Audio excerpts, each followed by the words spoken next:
want to shoot some hoops?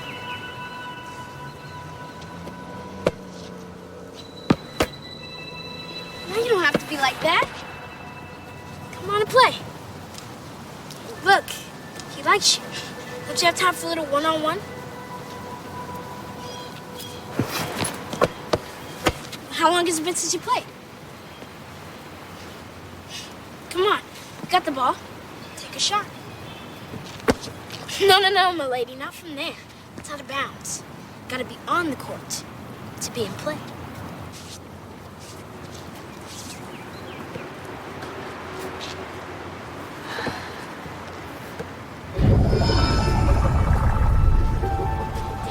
Welcome to Duke Reginald's court of unending possibilities.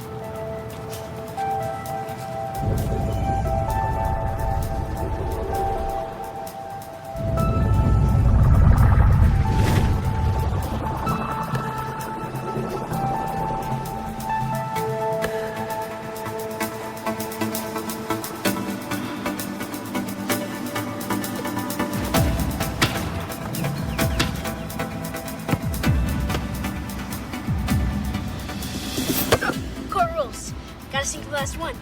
It never touched you. And it's not solid. This ball is mostly empty. In fact, the universe is mostly empty.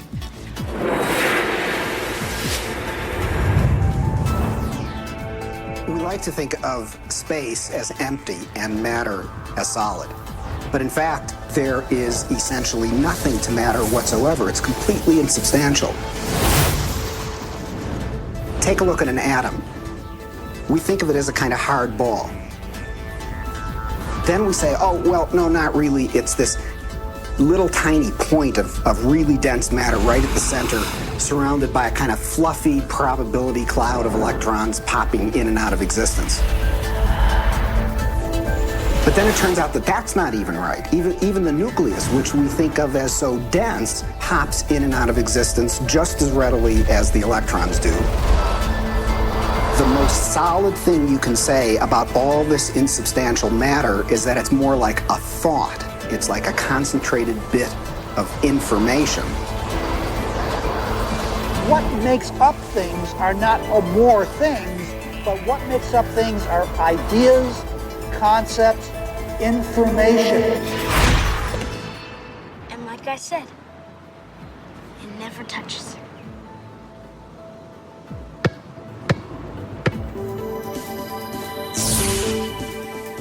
Those electrons build up a charge and push the other electrons away before they touch.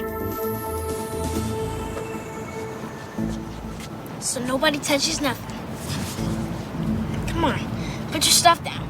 Nobody's gonna take it. Like I said, this is my court. It's no problem.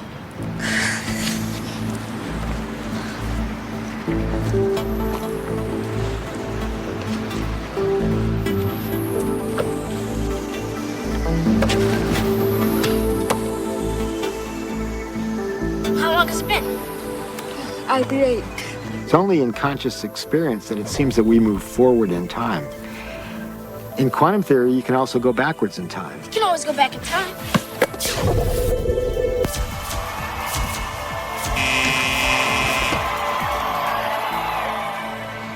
What's the matter? Remember, it's empty. How do you know this yet? I read Dr. Quantum comics. Everybody thinks it's just kid stuff, but I know it's real. That's how I do my magic on the court. Yeah, I always choose the Wonder Boy first. He's got the weirding line. Well, Dr. Quantum says everybody's got it. Everybody's doing it. Doing it constantly. Each and every time you look. When you ain't looking, it's like a wave. When you are looking, it's like a particle. When you are not looking, there are waves of possibility. When you are looking, then there are particles of experience. A particle, which we think of as a solid thing, really exists in a so-called superposition, a spread out wave of possible locations. And it's in all of those at once. The instant you check on it, it snaps into just one of those possible positions. Quantum superposition implies that a particle can be in two or more places or states simultaneously. And this is a very bizarre concept and one of the hallmarks of the quantum world.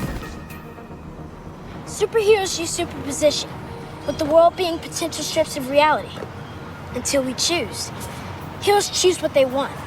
Being in many places at once, experiencing many possibilities all at once, and then collapsing on the one. The question is, how far down the rabbit hole do you want to go?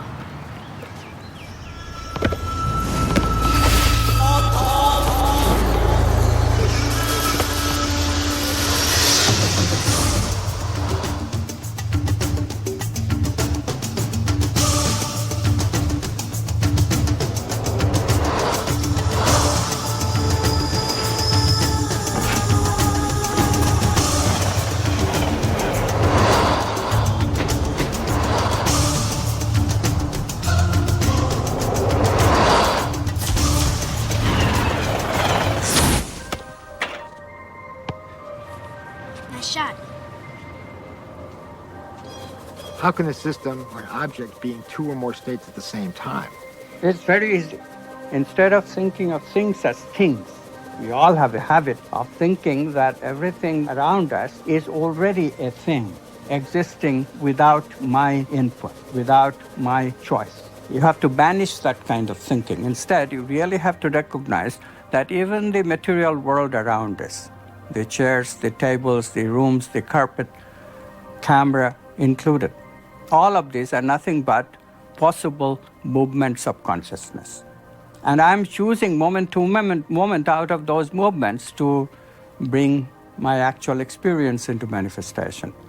This is the only radical thinking that you need to do. But it is so radical, it's so difficult, because our tendency is that the world is already out there, independent of my experience. It is not. Quantum physics has been so clear about it. Heisenberg himself, co-discoverer of quantum physics, said atoms are not things. They are only tendencies. So instead of thinking of things, you have to think of possibilities. They are all possibilities of consciousness.